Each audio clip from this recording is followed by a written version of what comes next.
Milyen motorcsónak, vagy mi? Ezt nem hiszem el.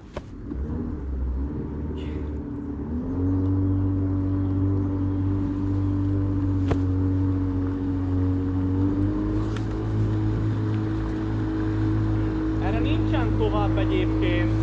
Hova mentek? Zsilip van arra. Zsilip van, nem tudtok tovább menni. Arra egy zsilip van, hova mentek? Figyelj, ugyanolyan jogom van itt hajózni, mint neked horgászni. Nyilvánvaló. Na, akkor mi a probléma? Te vagy a probléma, hogy nem tudunk horgászni, az összes halott 40 centis víz van, basszus. Menjél csak tovább. Hihetetlen. A jog.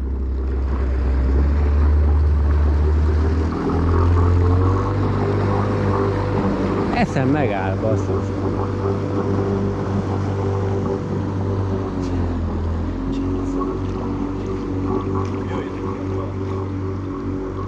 És mit csináljak vele?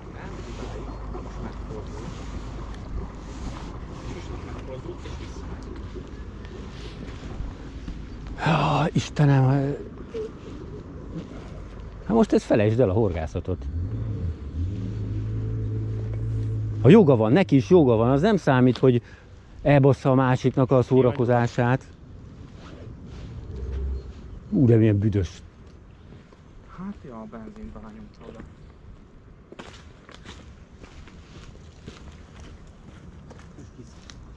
Mennek ebédelni az étteremben.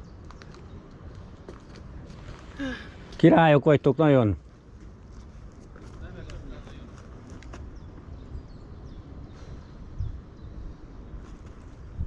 Egyszer van ilyen az életben. Pedig el se hiszed egyébként a hétvégémet. Tegnap párom bokaszalagszakadás kapott, minden úgy volt, hogy el se tudok jönni, de erősködött, hogy úristen, jöjjek el, hát hogy milyen rég vágytam már el, hogy találkozhassak veled, meg hogy itt tudjak egyet horgászni. Pont úgy adtak ki tényleg, hogy el kellett az unokatesómékat hozni. És akkor összejött. Találkoztunk, még halat is akasztottam. Nekik is összejött.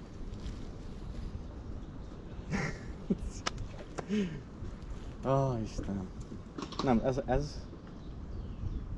De ekkora idióták. röhögni tudok kategória. És nem számít ám, hogy Nem. ez a világ legteremtőbb. És valaki már nem tudott megállni, hogy ne basszon szét mindent. Hogy mi Hát mi kocsival nem tudod bemenni? Meg ő mindig itt szokott megállni. Fú, az meg. Remélem jól kikötik. És akkor mondja, megmondta, hogy meg ránk hívja a halőrt, hogy mit csinálunk. Hó! Mondtam, hívja. Még neki áll feljebb. Na, és akkor mondom neki, miért kell itt nagy gázzal végig tolni a vízen, milyen nagy gáz, majd kifele megmutatom, milyen nagy gáz, azt mondta.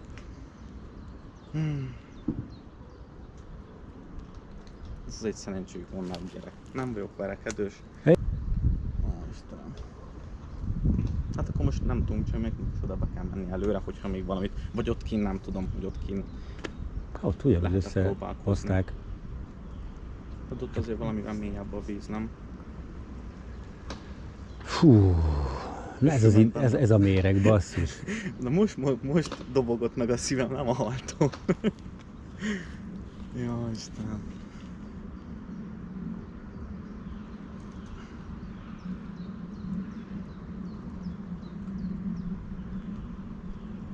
Nem akarok beszólni nekik, hogy jól kikötöttétek? Szívem szerint elkötném, aztán leengedném. Akkor meg majd csak nekünk lesz belőle folyunk.